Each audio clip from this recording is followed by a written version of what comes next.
Hello everyone. Today I'm gonna be featuring the Småland, the new tier 10 premium pan-European, well technically Swedish, but pan-European destroyer. That's available for 2 million free XP. The matchmaking is full tier 10, which is of course always going to be an issue, but I'll get more into that in just a bit. Today is also the start of my giveaway videos to celebrate my 100k followers on Twitch. So what you need to do to take part in this giveaway is you need to be subscribed to my YouTube and you need to leave a comment below this video that has the word Flamu in it. It can be in any context as long as the word, the 5 letters Flamu are in there, because that's the keyword I'm going to be searching for. Also, put what server you play on and what's your in-game name, so that if I draw your name, I actually know who to credit the prizes to. So pretty simple. Add the word Flamu, add your in-game name, and add what server you play on. In what context you would use it, I don't care. You can be as creative as you want with your comments, as long as the word Flamu, in-game name, and server are there. When I'm drawing I'm drawing 5 winners from this video, and I'm giving away 5 Haidas. The tier 7 destroyer Haida. That is up for grabs among the 5 winners that will be drawn. Moving on. The Småland. Well, obviously I want to push into the cap and contest, but as you can see, my team is having some issues locating their W key. Considering the patch recently hit, this isn't exactly uncommon behavior on patch days or even patch weekends. Småland is fairly unique in the sense that it has radar. It has a 7.5 km radar with a 6.1 km concealment with the full stealth build, which is obviously what I'm running. I don't run the stealth build so much to be able to better engage enemy DDs, because well, you can do that pretty comfortably with the radar. As you can see here, radar catches the submerged. I thought it was moving a bit faster, so I overlead, but then I adjust my aim. As you can see, the shell ballistics are pretty underwhelming. The shells are pretty slow, and hitting nimble, agile targets at long ranges can be quite challenging in this ship. I'm a bit worried about staying here for too long. I'm already turning away and using my speed boost to disengage, because 5 people were targeting me, which means they have at least 5 ships on this flank, which means a lot of potential incoming damage. The speed boost is also a bit unique on this ship in the sense that it actually only lasts for 60 seconds. And it has like, I think, a 95-second cooldown. But in order to make up for the short duration, the speed boost actually gives you a 30% speed increase. Which means for short bursts of time, the Småland is very fast. Now obviously you generally want to time these bursts of speed in times that you want to engage DDs or just disengage from sticky situations. The duration is so short that using it to maneuver on the map tends to be a bit of a waste. So not nearly as useful as the speed boosts on many other ships, but it is a fair bit gimmicky. The submerged is back in the camp, but he's got a Smaland smoked up next to him, so I can't really push up and contest, because 6.1 km concealment means that, as you can see here, he can outspot me quite easily. And with the Smaland smoked up, I'd rather disengage until the Smaland realizes, oh yeah, he could be farming me instead. So I disengage, but I'm not going to run away, because the threat isn't really that large. I'm undetected, so I'm instead going to give my Torp some time to travel. It does have the pan-European DD Torps, which means they are stupidly fast. Were they 86 knots? I kind of took that from the top of my head. With the new speed module, a lot of these values have kind of gotten, let's say, a bit wonky. Let me actually double check those torpedo values on the Småland. And it has 76 knots, only 76, oh never mind. It was Smaland that had 86, but Småland only has 76 knot torpedoes. They do have the same pitiful damage of 10.7 though, but they are fast enough, and the dispersion or the spread on the torpedoes is narrow enough that if you torp exactly the right spot, as I did against this Smolensk, you can still use them on select targets. The cooldown is somewhat long at 100 seconds, considering it's the same as Holland's torpedo cooldown, but Holland has 10 torps, whereas one of your torpedo tubes only has 3, so you get 5 plus 3 instead of 5 plus 5. The alpha damage and the DPM is on the torpedoes is obviously underwhelming, but that's kind of the trade-off you do. In fact, the Småland trades a lot of things to be able to get this radar and the speed boost. I reverse in, I pop the speed boost, I pop the radar, and I catch the submerge again. He does manage to secure the cap, but it doesn't bother me too much. I'm making sure that I reverse towards the island, so if his team decides to join into the battle, I'm behind island cover and they struggle to actually get any hits in on me. The DPM on the Småland is good. I'm not gonna say it's great, it's good. It's 233k, but you generally build this ship for guns, so you get it to almost 300k. Now, it's good, but I mean, it's still not as good as, for example, Haruguma. It's still not as good as something like the Daring either. These are the real DPM monsters, sadly, and you can try to compete, but they will generally pump out more damage than you do. Daring especially because it can just switch to AP and shred you. Obviously, the slow shell velocity also means that you really don't want to be fighting the likes of Kleber or perhaps Marceau, because with their speed, they don't have too many issues dodging your shells, whereas hitting you is fairly easy if your speed boost is on cooldown. So it's not the top dog when it comes to gunboating by any means. It's a good gunboat. It can take on most ships, especially thanks to that heal. Having 4 heals available means that you can recover a lot. I reverse because I know the Småland is coming this way, and I spot him, and I know I have a lot of teammates. If you look at me, you can see Colbert, Marceau, so I know I'm gonna get a lot of support in this fight. So this fight turns very one-sided, and I take out the enemy Småland. So the strength of this ship is absolutely in its capacity to hunt down enemy DDs. That's what this ship does best. The problem is, it's not that good against anything else. The AA values simply are not strong enough to effectively defend against the carrier. Tier 8 carriers, if they dodge your flak, can inflict significant damage. I mean, I've gotten some defensive AA experts against Lexingtons and stuff, but they've still been able to strike me. And tier 10 carriers, well, you just don't have enough to deal with them. Unless they sail in or fly in direct lines and eat all your flak on the way in, even a semi-decent CV is just completely gonna dumpster you. Your AA doesn't provide enough protection. And that of course means that you're a pretty juicy target for the carriers. You have a heal to sustain, sure, but your health is 22.7 and you're a pretty large ship, so it's not that hard for carriers to just land these massive rocket strikes on you, more than what your healing can sustain.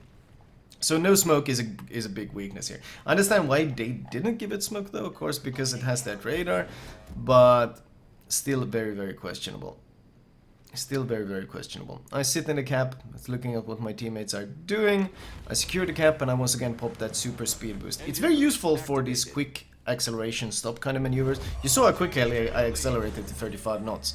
Like, the speed boost is very, very effective, but it's very limited in its use as well. So, is the Småland recommended? If it was 1 million free XP, I would say this is a pretty niche, pretty cool ship to pick up. But for 2 million free XP, I just don't think it's enough. If the AA was stronger, the ship would be a lot more enjoyable, because if it was something like, let's say, Friesland moved into tier 10, like a lot of AA defense, which means that you could play this flanking DD hunting role effectively, it would be more fun. But now the problem is, if you get radared and you start disengaging and the rocket planes come in, there's not a whole lot you can do. And in general, if the carrier knows where you are and he starts hunting you, there's also really not a lot you can do. And as you can see from the shell velocity, this is like, what, 8.7 km away? I'm leading a bit too much, I'm trying to adjust to hit him. It doesn't make the best of gunboats. It doesn't really make the best of torpedo boats. The torpedo DPM is, I mean, the torpedo DPM is 51,000. That's basically the same torpedo DPM as the Haruguma, that has 49k. Things like gearing has 88k, submerged is 99k, even daring has 84k. So in terms of torpedo power, you just don't have it. It has, it's, as you can see, secondaries are nailing me pretty. They don't have too many issues hitting the ship because it's so large. I'm not sure, is that manual secondaries? They seem accurate enough that it might be manual. Once all the DDs are dead, the Småland struggles to really do a whole lot in the game. The DPM is, it's okay, but the fire starting capacity, well, I would say the fire starting capacity is also okay, but it's not as good as Daring. It's not as good as Haruguma, the real gunboats. Or, well, I wouldn't even call them real gunboats because they are also a bit of hybrid. And of course, compared to something like a Marceau, you get nowhere near. So, what exactly is the purpose of the ship? Well, you're a really good DD counter. But if there's a carrier in the game, well, he's the better DD counter than you are. In a division with another DD, I can see the Småland being very strong, because then you have someone to smoke you up. One of your greatest weaknesses is the fact that you can't really smoke up, and because of the slow speed and slow shell velocity, you can't really open water gunboat that well either. So if you have a teammate to smoke you up, and you can sit in a smoke gun farm, and you can use the smoke to radar and so forth, I would say it's a very strong ship, but by itself solo, 2 million free XP worth, not really. To be fair though, for ranked, for any sort of competitive game modes like ranked with tier 10, so much tier 10 ranked happening lately, Småland in any games without a carrier will probably be pretty powerful. 6.1k in concealment while having access to 7.5k in radar, that's a pretty potent combo, and you can probably catch a lot of DDs off guard. And the problem is, if it ends up being a 1 versus 1 between you and let's say a Daring, and the Daring decides, well, I'm not gonna smoke up, I'm just gonna straight up gunfight this guy, well, the Daring will outgun you. That's really what it comes down to. Daring switches to AP and he does 382k AP DPM compared to your HE, which is 300k.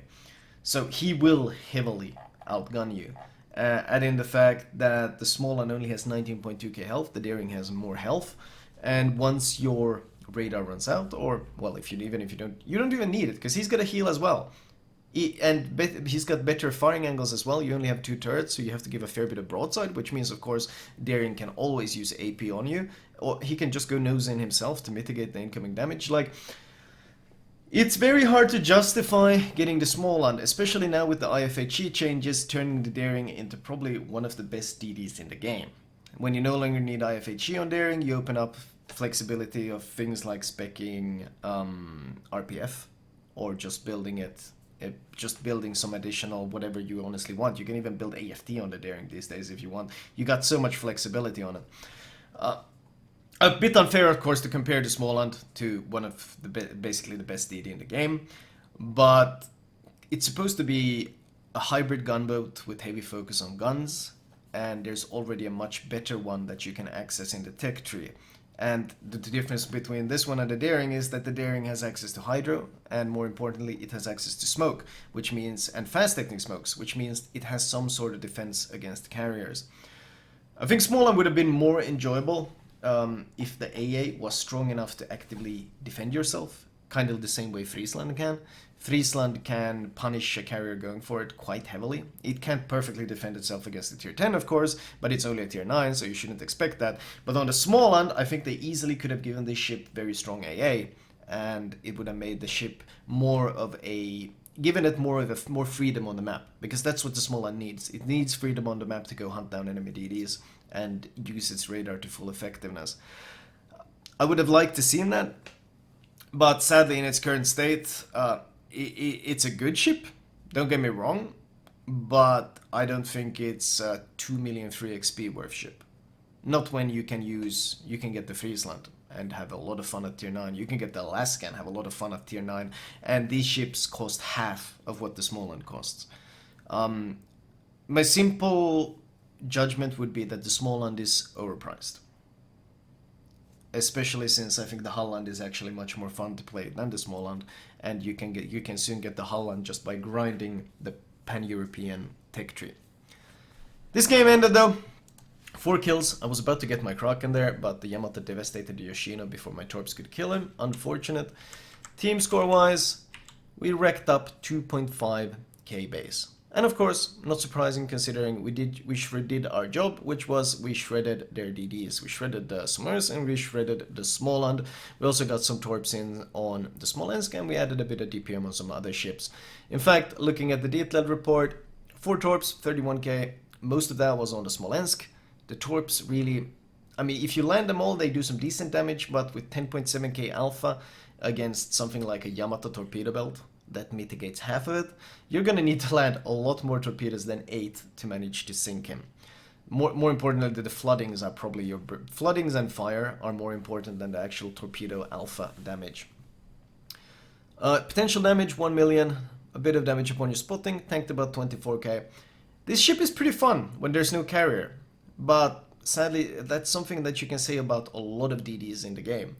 And more importantly, a lot of those DDs have some sort of mechanism to mitigate the carrier damage, whereas the only thing Småland can do is hide with the team. And if you hide with the team in a Småland, you struggle to use many of its gimmicks, including this 7.5 km radar, so life just becomes a lot harder. If the ship had stronger AA, I could potentially recommend it, but right now, there are better ways to spend your 2 million free XP than on this one. Let me show you guys my recommended build for this ship. Right, as usual, let me start with the modules. Consumable wise, premium damage con, premium heal, premium radar. In fact, maybe premium radar above premium heal, because they are so short duration, even with the module, that going for this one premium is probably more important, just so you get an additional one. If you can afford it, of course, run all the consumables premium. Upgrade wise, turret survival, you only have 2 of them, one being knocked out is the 50% damage loss. You do not want that. Even temporarily, it can really mess with your damage during a fight. Radar duration module, if you don't have this one, it's honestly a lot of ships really want this one, you can run the engine boost modification to boost that, give you 50% extra on that speed boost. Also really effective. If you don't have this one either, then you run the engine room protection, which is not a bad module in itself either. Third module, torpedo tubes modification. The AA guns mod has been turned into complete trash, sadly, so there's no point in basically running this on any ship anymore. So I've completely spec'd out of this one. And on the Småland, the most important thing is just boosting that torpedo speed and reducing the chance of them being knocked out. With that module, your torpedoes do 80 knots, so pretty useful. Acceleration module, because your default rudder shift is actually very good and the ship handles quite well. Concealment, for obvious reasons, especially since it affects your plane detection. And finally, main battery mode 3, because you are ultimately a gunboat. Captain build wise, I start off with priority target, last stand, survivability expert and concealment expert, aka the standard DD build. From this, however, we move on and we get BFT, more gunpower, AR, even more gunpower, especially if you go low HP.